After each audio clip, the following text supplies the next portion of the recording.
Christmas. It's Christmas. Christmas morning. Eggnog. Presents. Christmas Day.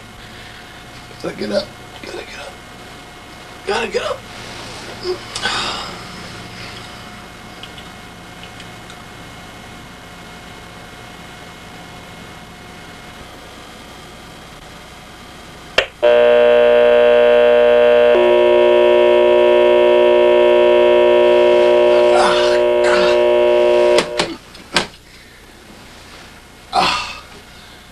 Okay, getting up. Christmas. It's Christmas Day. No time to waste. Christmas. Okay. I'm just gonna get a few more minutes of sleep, and I'll tell you why.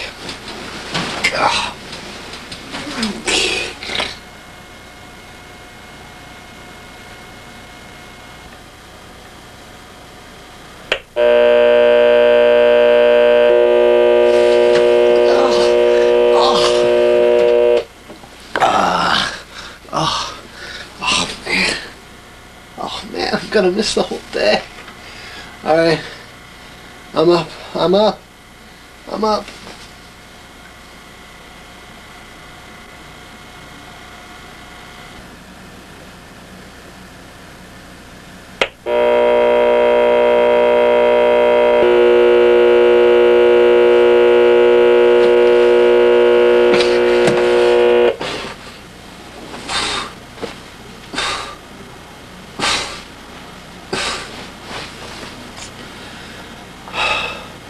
Oh, man. Shit.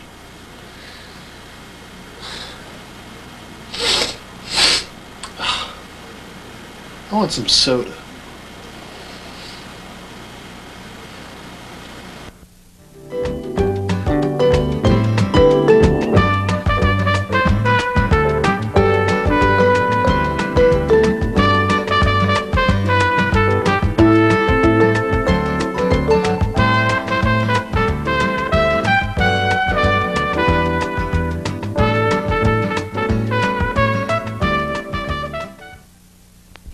For more than 200 years, good, solid white citizens have set aside December 25th as a day to honor the birth of popular Savior, Jesus Christ. This proud holiday has taken a long time to catch on, but it has now surpassed so-called fake holidays like Memorial Day and Easter in public regard. For those of you unfamiliar with the history of Earth, Jesus Christ was born in a tiny manger in the ancient city of Jerusalem, on a winter's night brightened by a starry sky and a series of Palestinian car bombings. Christ was later crucified by young hooligans and honored in a best-selling book called the Bible. Since then, his birthday has been set aside as a time of togetherness and religious piety, except by Jews, who yearn to destroy Christ's memory. Nowhere is Christmas celebrated more bountifully than at the old Lentz place. Ever since Hieronymus Lentz cut down the first fir tree on private state property in 1821, the Lentzes have built a growing tradition of gift-giving and jocularity. Except for a brief time in the mid-1940s when the Klan was pursued across Europe by Allied troops bent on recovering plundered French art treasures, Christmas has been celebrated at 414 Walnut Drive. The Lentz ancestral home was built in the 19th century by the Slapaho Indians, a nomadic tribe held in low esteem by English pilgrims because of their irritating resistance to the mass genocide conducted against their people. The Slapahos did not possess the advanced technology necessary to stack bricks on level ground, and so the Lentz house has a number of curious architectural oddities. There is, for instance, the curious wall of knives built right down the center of the living room, and the fact that at any point in the house, even the slightest whisper can be heard as a deafening shriek that drills right into the center of your brain. The Lentz house is known to schoolchildren all over the world as a historical treasure. It was in the Lentz house that the Declaration of Independence was recopied after Thomas Jefferson spelled freedom with 3 G's, and where the famed writers Emily Dickinson and Edgar Allan Poe shared many long, late-night talks that left them both moody and depressed. And of course, no one will ever forget Super Bowl 21 and Joe Montana's fourth quarter heroics, which ended the Cinderella season of the upstart Cincinnati Bengals. It was on that January day that Montana crossed the line that separated football greatness from football immortality. In the 1920s, the Lentz house burned down 11 times in a span of 18 years. Insurance inspectors blamed these endless mishaps on Gaspar Lentzucci's iffy decision to side the house with gasoline-treated flash paper. Ironically, the Lentzuccis were duped into this siding scam by their own relatives, thus beginning the great Lentz feud that has turned brother against brother since the Great Depression. This feud is so great and so brutal that few Lentzes survive past the age of 9. Still, during the Christmas holidays, the bad blood is left at the front door, and there have been less than 5 intra-family slayings on December 25th.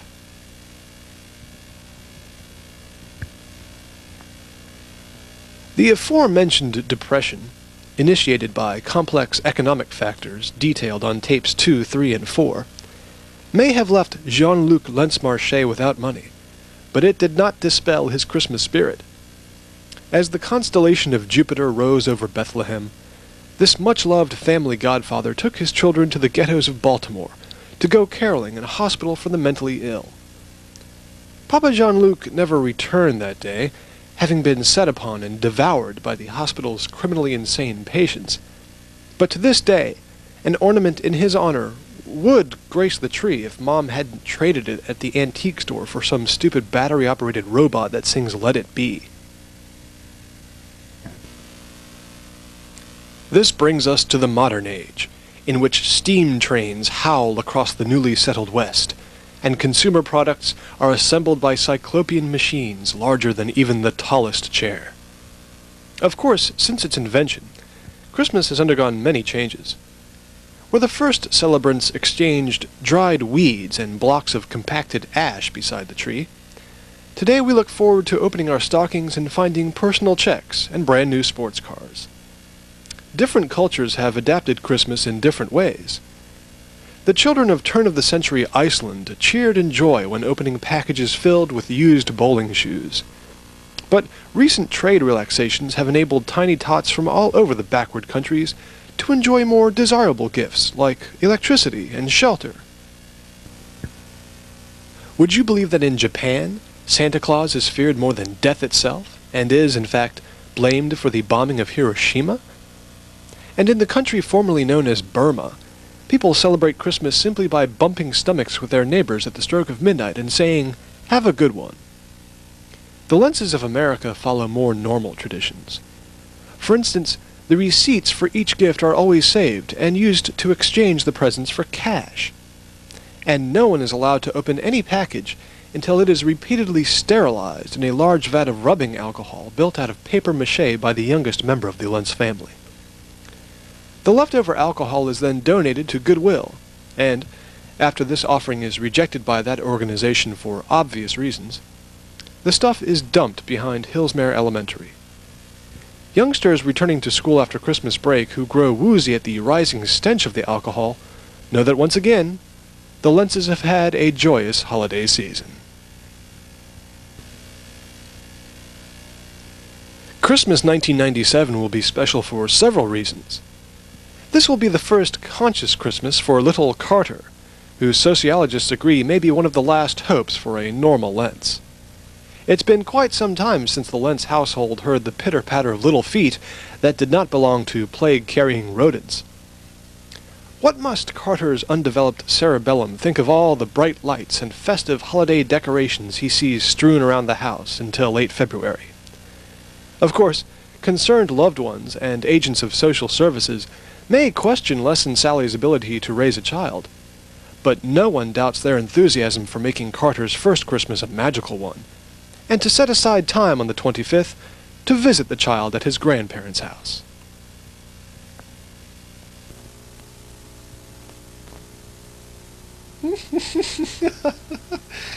Oh, Barney Fife, you're so unqualified to be a police officer.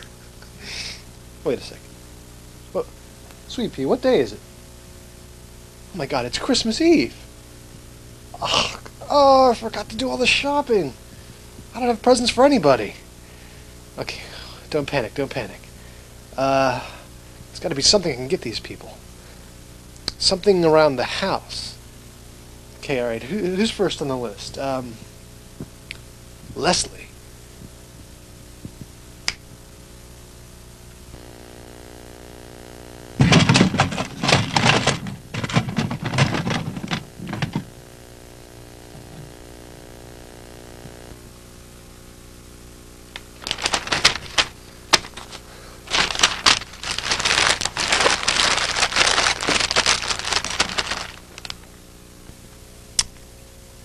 Okay, what would Mom want? Mom's a tough one.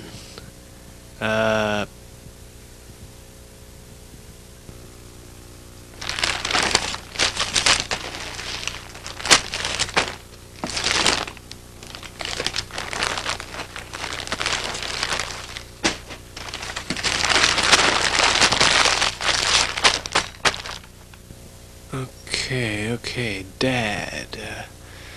Want to get Dad something a little bit original.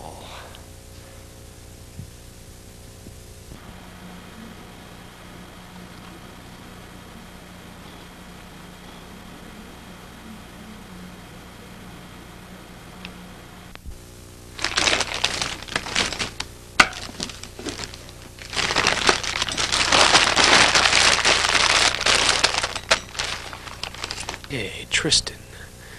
Tristan, what can Tristan want? He likes dogs. Good boy. Good boy. Good boy. Good boy. Okay, that didn't work. That's okay. Tristan can still get some...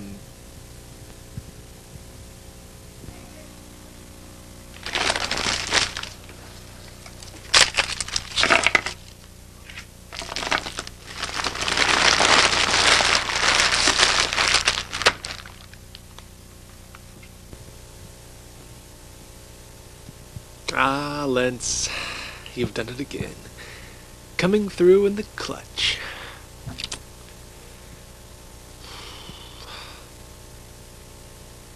Man, I really gotta set these clocks back.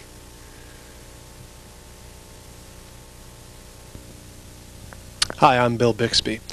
You may remember me from such shows as The Incredible Hulk, and The Courtship of Eddie's Father, and The Return of the Incredible Hulk.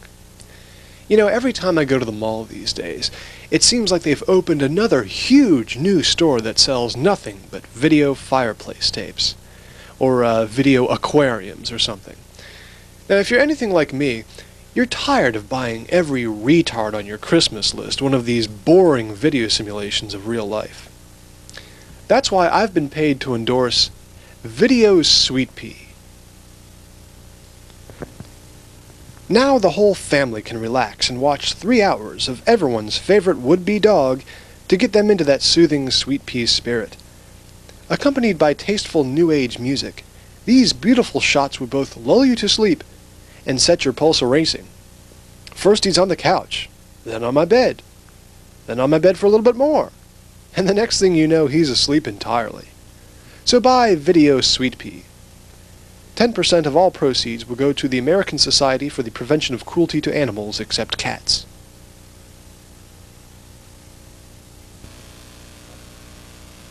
The Lentz family of the 90s is synonymous with 2 concepts. The first, of course, is roadside pit beef. The second is Christmas. If ever there was a clan that could turn December 25th into one hardcore funkathon, it's the tenants of 414 Walnut Drive. Each member of the family has been responsible for their share of magical Christmas memories. Let's look back in time now at some of those aforementioned memories that I just brought up before I kept talking, like now. If we backtrack like 5 seconds, the part about the memories, that's what I was referring to. Man, this is some weak LSD. I don't feel any different. The year was 1988. While Watergate demanded the nation's attention, and supergroup Elton John rocketed up the pop charts, the Lentzes, prisoners in an insular world where current events and basic social mores whimpered like injured dogs never to be allowed through the front door, set aside their traditional Hindu beliefs and decided to give Christmas a try. The results were mixed. While most of the family joined together to decorate a lovely tree in a daring Egyptian theme, younger brother Noel refused to take part, citing his long-held distaste for the concept of giving. Of course, he was not alone in his doubts about Christmas. Older brother Les worried that the holiday might be a thinly disguised scheme to close McDonald's for a day, while Tristan, always the practical one, expressed his concern that the bright lights around the house might attract an unusual number of vampires. The day ended in much shouting, and when the family pet swallowed a starter log, Christ's name was heard often and loudly inside the home. The next year was a little better, as it was in 1989 that Father Les invented the fruitcake. The fruitcake came about in a funny way, as dear old Dad had run out of time to shop and wanted to see if he could come up with a gift even less desirable than a sharp blow to the head. His discovery turned out to be a goldmine for our modern culture. And today, this absolutely inedible clump of crap has become the universal way for loved ones to exchange the simple message, "I dislike you and have chosen to express it with bread." We asked National Public Radio Man for his opinion. Well, before I clarify my earlier proviso, let me state that if you read the book,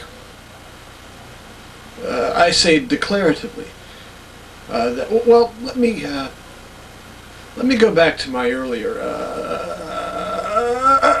point. In the Arab peoples,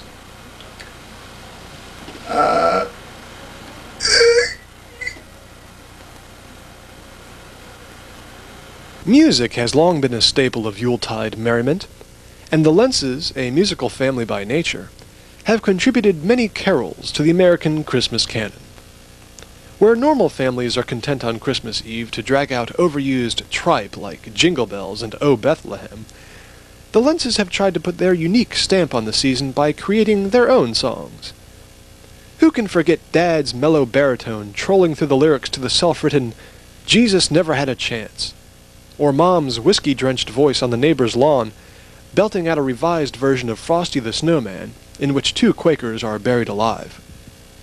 And what of the holiday stories? Fables passed down from generation to generation, just like the famous Lentz brown eyes and predisposition toward spine failure. Every Christmas, the family gathers round the menorah to share touching tales of the season. The tradition began in 1914, when the Lentzes amused one another on a cold winter's night by inventing libelous falsehoods about the redneck neighbors, which found their way first into the rich oral history of the Lentzes and eventually into court transcripts. This Yuletide, what story do you think will be told in front of the roaring fire as you stand at the front window peering in, desperate for any morsel of food? Will it be Noel's heartwarming tale of Otis McFrisbee, the man who ate Christmas? Or will it be a more religious one, like Dad's oral account of Lazarus's rise from the grave, a chilling yarn about a demented zombie with a heart of vengeance and a newly awakened taste for human flesh? Who knows? Maybe everyone will just watch football and fall asleep on the couch with their mouths open. Dear Santa, Merry Christmas. How are things up there in the North Pole? I've heard that the weather is very cold, and that renegade Soviet tanker fleets have been dumping radioactive cobalt just miles from the Antarctic Circle. Just make sure that glow in your cheeks is from all that delicious eggnog, and not the deadly effects of decaying bathylium G eating its way through your limbic system. This Christmas I want many things. My parents said I should ask for world peace. But what good does world peace do me? What should I care if a bunch of towel heads want to blow each other up? And as for Eastern Europe, I say if you can't talk English, you deserve to die. Without violence around the world, Dan Rather would have nothing to talk about on the evening news. And we'd just get more of that Charles Kuralt human interest garbage that only old people like. I mean, seriously, what's interesting about some halfwit tending Iowa's oldest corn mill all his life?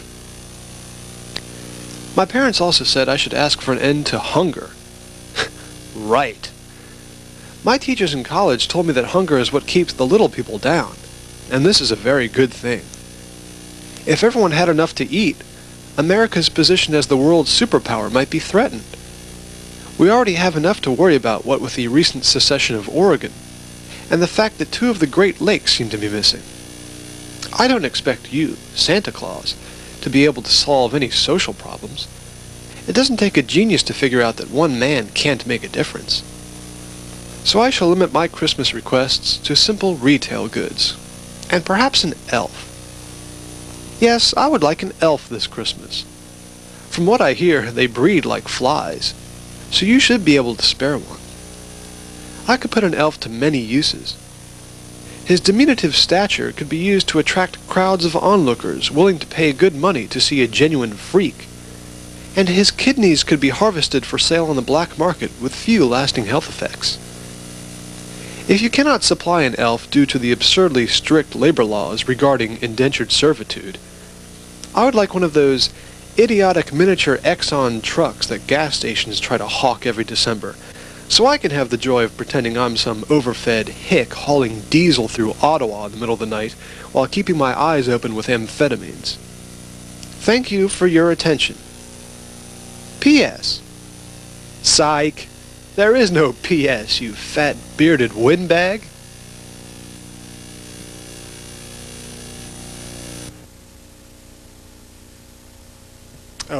I think without a doubt, my favorite Christmas memory, my fondest one, was Christmas '95. Because everyone was here. Aunt Grace was here, and Nana was here, and Uncle Gregory, and Les and Sally, and Tristan and Kim, and I think even the Smalleys paid a visit. And it was just, everyone was here for Christmas. And I remember it was Christmas Eve, and it was getting late, and we were all sitting around drinking hot cocoa and eating cookies, and all the usual jokes were made about how we all had to get to sleep before Santa came. And I remember I got sleepy, and I fell asleep, and I woke up, and there was snow on the ground, and it was just absolutely beautiful. And I ran downstairs just like when I was a little kid. And it was kind of funny because the tree was gone, and all the decorations were also gone, and there was nobody there, no presents. And then everyone jumped out and yelled, "Surprise!" Because they had drugged me, and it was now the 28th of December, and I had received nothing for Christmas, and they all found that that was pretty funny that they would do that to me, and that's good stuff. Good times, good days.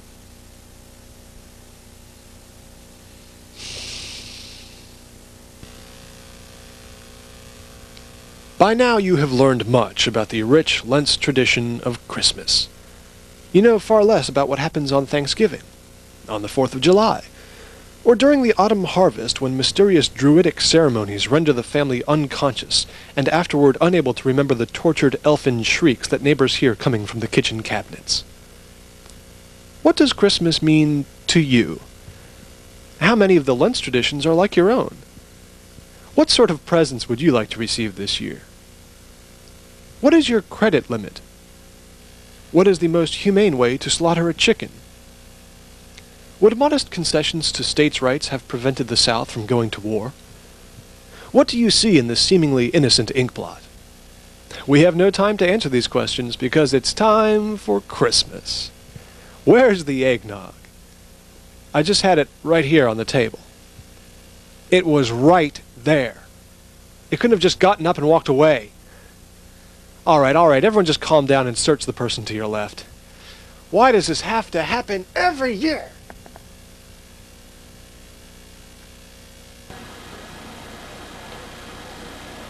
The Kennedy administration. The Johnson administration. The Nixon administration.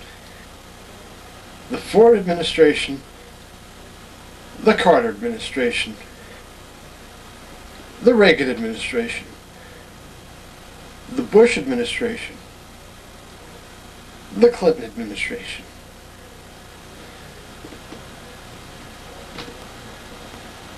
Administrations all.